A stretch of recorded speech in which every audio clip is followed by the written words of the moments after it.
नमस्कार, आपके साथ मैं प्रदीप राज। डुगडुगी के प्राइम न्यूज में आपका स्वागत है।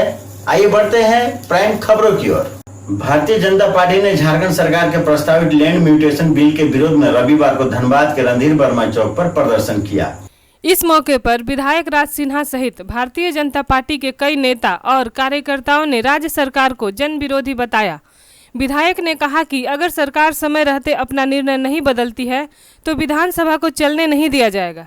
राज सिन्हा ने कहा कि बिल के खिलाफ भाजपा नेता बाबूलाल मरांडी के नेतृत्व में सड़क से सदन तक आंदोलन किया जाएगा।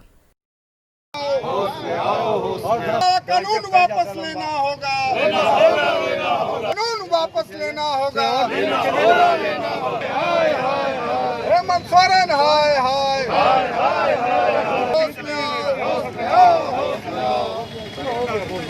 हमारे जिस दिन इन लोगों ने कैबिनेट से पास किया था उसी दिन से भारतीय जनता पार्टी विरोध कर रही है। या बिल्कुल सरकार का तानाशाही रवैया कहा जाए या भ्रष्टाचार को बढ़ावा देने वाला रवैया कहा जाए या लूट को बढ़ावा देने वाला रवैया कहा जाए या लैंड म्यूटेशन बिल का विरोध भारतीय जनता पार्टी हर स्तर पर करेगी। और हम लोगों ने यह भी निर्णय लिया है कि विधानसभा नहीं चलने देंगे। अगर इन्होंने हिमाकत की, मुझे उम्मीद नहीं है, और निश्चित रूप से भारतीय जनता पार्टी ने जो इसके खिलाफ ओंकार भरा है, सरकार अपनी नीति में बदलाव लाएगी, मुझे विश्वास है। लेकिन हम लोगों ने, सभी विधायकों ने तय किया है और अपने नेता के नेतृत्व में, अपने नेता आदरणीय बाबूलाल मरांडी जी के नेतृत्व में, कि अगर सरकार हिम्मत करती है किसी तरह से इस बिल को लाने के लिए तो हम उसका पुरजोर विरोध करेंगे। कोई भी कार्य अधिकारी करते हैं उसकी पूरी जवाबदेही उस अधिकारी की होगी, और अगर उस अधिकारी को उसके जवाबदेही से हटाने का अगर बिल लाते हैं, इसका मतलब आप एक अराजक बिल ला रहे हैं और पूरे राज्य में अराजकता फैलाने का ये बिल ला रहे हैं कि कोई भी किसी की भी ज़मीन किसी को भी आप म्यूटेशन कर दो और बगैर क्रिएटेड कागज़ पे, फैब्रिकेटेड कागज़ पे आप म्यूटेशन कर दो, रसीद काट दो और अधिकारी को का कोई जवाबदेही इस पर नहीं हो। तो जो भी डर भय थोड़ा बहुत बचा हुआ है झारखंड में, वो भी समाप्त हो जाएगा और सारे लोग कोर्ट कचहरी मुकदमा इसमें फंसते चले जाएंगे और सबसे ज़्यादा इसमें नुकसान गरीब गुरबा का होगा। मुख्यमंत्री ने दिया 50 करोड़ की दवा सड़ने की जांच का आदेश। 50 करोड़ रुपए की दवा सड़ने की खबर का संज्ञान लेते हुए मुख्यमंत्री हेमंत सोरेन ने जांच का आदेश दिया है। स्वास्थ्य विभाग में बेवजह बिना जरूरत दवा खरीदने और फिर उसे सड़ जाने की जांच भ्रष्टाचार निरोधक ब्यूरो करेगा। झारखंड के आदिवासियों द्वारा रविवार 20 सितंबर को ट्राइबल कॉलम सरना कोड की मांग के समर्थन में विशाल मानव श्रृंखला बनाई गई।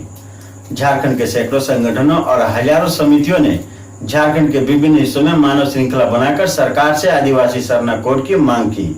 राष्ट्रीय आदिवासी इंडिजीनस धर्म समन्वय समिति के मुख्य संयोजक अरविंद उरांव ने बताया कि रांची, बोकारो, जमशेदपुर जैसे बड़े शहरों समेत गांव, टोला, मोहल्ला, कस्बा, प्रखंड व पंचायत वार्ड आदि से लाखों की संख्या में बच्चे, बूढ़े, युवक, युवतियां एवं महिलाओं ने सड़क पर उतरकर मानव श्रृंखला बनाई और अपने अधिकारों के लिए आवाज़ बुलंद की।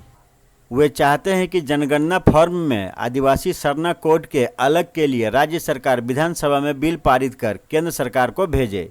गौरतलब है कि हर 10 वर्ष बाद होने वाली जनगणना फॉर्म में आदिवासियों के धर्म का अलग से कोई कॉलम नहीं है। आदिवासी संगठनों का कहना है कि भारत की तीसरी सबसे बड़ी आबादी एवं 15 करोड़ से अधिक जनसंख्या वाले आदिवासी जन समुदायों के ट्राइबल धर्म व सरना धर्म का कॉलम नहीं होने के कारण उनकी धर्म, आस्था, विश्वास, भाषा एवं परंपरा, संस्कृति एवं सभ्यता की मूल पहचान को नष्ट करने के लिए कई दशकों से खिलवाड़ जारी है। वक्ताओं ने बताया कि जनगणना फॉर्म में आदिवासियों की राष्ट्रीय पहचान धर्म कोड कॉलम 1871 से 1951 तक अंकित था, लेकिन स्वतंत्र भारत में राजनीतिक षड्यंत्र के तहत इसे हटा दिया गया। वर्तमान समय में हिंदू, मुस्लिम, सिख, ईसाई, जैन, बौद्ध, फारसी, यहूदी, लिंगायत आदि के कॉलम हैं। अगले वर्ष 2021 में जनगणना होना है। अरविंद उरांव ने बताया कि हमारी मांगों के समर्थन में झारखंड में निवास करने वाले हिंदू, मुस्लिम, सिख, ईसाई, जैन, बौद्ध सहित सभी धर्म और संप्रदाय के लोगों ने मानव श्रृंखला में बढ़ चढ़कर हिस्सा लिया। Bhim army the great company की टीम सहित भारत के अन्य राज्यों से भी इस आंदोलन को समर्थन मिला। सभी झारखंड वासियों ने अपनी एकता का परिचय देते हुए झारखंड के आदिवासियों की संस्कृति और सभ्यता को बचाए रखने के आंदोलन में अपना सहयोग दिया। गुरुद्वारा सिख फेडरेशन, कैथोलिक महासभा, अंजुमन इस्लामिया, केंद्रीय सरना समिति, राष्ट्रीय आदिवासी एकता परिषद, आदिवासी लोहरा समाज, गौड़ महासभा, हो समाज, आदिवासी मूलवासी जन अधिकार मंच सहित सभी छात्र छात्राओं का समर्थन मिला। पूरे प्रदेश में सरना धर्म कोड को लेकर जिस तरह से मांग चल रही है, ये मांग आज की नहीं है, ये मांग बहुत पहले से वर्षों से चलते आ रही है। और आज 20 सितंबर को हमारे अगुआ धर्मगुरुओं ने आह्वान किया था कि आज 20 तारीख को रांची मोराबादी से लेकर आपका विधानसभा तक में मानव श्रृंखला बनाना था अपनी मांगों को लेकर के। तो जो लोग अगर किसी कारणवश वहाँ तक नहीं पहुँच सकते हैं, नहीं जा सकते हैं, तो अपने अपने क्षेत्र में जिस स्तर पे हो सके अपनी मांग को रखें, एक अपना शक्ति प्रदान करें, ताकि जो हमारा वर्षों से चल रहा मांग आ रहा है सरना कोड का, वो हमारा 2021 का जो जनगणना है उसमें हम लोगों को मिले, ताकि हमारी जो सपना है, जो आशाएं हैं, जो किस तरह की समस्याएं हैं, वो सारी चीज़ हमारा समाधान हो।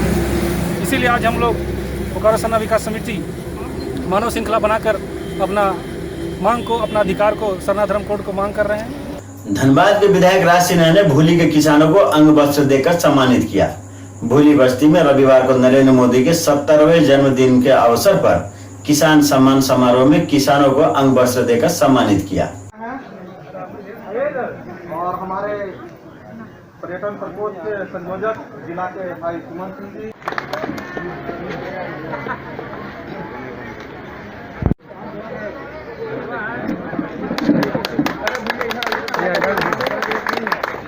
इधर देखो,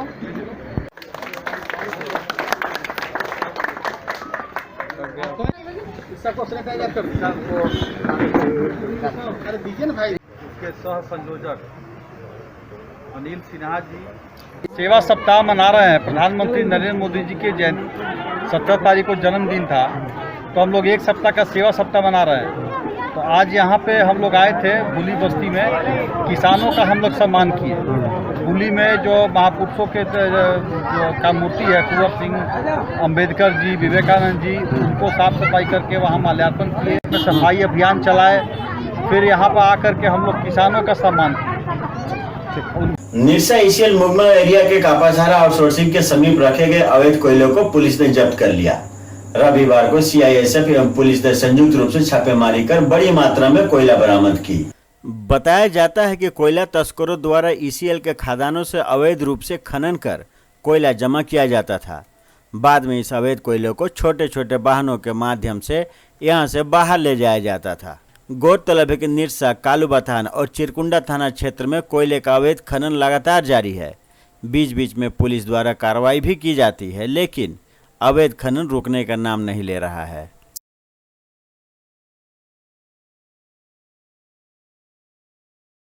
भारतीय जनता पार्टी अनुसूचित जाति प्रकोष्ठ के प्रदेश अध्यक्ष एवं विधायक अमर बावरी ने राज्य में अनुसूचित जाति समाज के साथ हो रहे व्यवहार पर चिंता जाहिर की है। रविवार को हरमू प्रदेश भाजपा कार्यालय में पत्रकारों से बात करते हुए अमर बावरी ने कहा कि बोकारो जिले के कसमार में भूख से हुई मौत को जिला प्रशासन ने बीमारी के कारण से हुई मौत बता दिया है। उन्होंने कहा कि 6 महीने की छोटी सी अवधि में भूखल घासी के पुत्र और पुत्री की मौत चिंताजनक है। विधायक ने पीड़ित परिवार को जिला प्रशासन से समुचित मदद करने की मांग की। सरकार के मुखिया से मांग करना चाहता हूं कि इसकी पूरी न्यायिक जांच की जाए। भूखल घासी के परिवार की इस पूरे घटना के जो दोषी पदाधिकारी हैं, जिन्होंने अपने विफलता को छिपाने के लिए ऐसे परिवार को प्रताड़ित करने का काम किया है, ऐसे महिला को दबाने और उसके आवाज को दबाने का काम किया गया है, उस पर अविलंब कार्रवाई की जाए। इसके परिवार को 25 लाख रुपए का आर्थिक सहायता देते हुए इनके परिवार के बेटे को आप एक सरकारी नौकरी में नियोजित किया जाए। और साथ ही साथ वो जो अपना भूखल घासी के जहाँ रहते हैं सिंगी, वो कर्मला, वहाँ 63 जो परिवार है भूखल घासी से और घासी परिवार का, उन पे विशेष आप पे ध्यान आकृष्ट हो और वहाँ रहने वाले लोगों का अविलंब आवास से लेकर के पानी से लेकर के और रोजगार की व्यवस्था हो सके, यह व्यवस्था करने का काम आप करें। तो ये थी अब तक की खबरें। आप देख रहे थे डुगडुगी न्यूज। अब मुझे दीजिए इजाजत और हमारे चैनल को सब्सक्राइब जरूर करें। नमस्कार।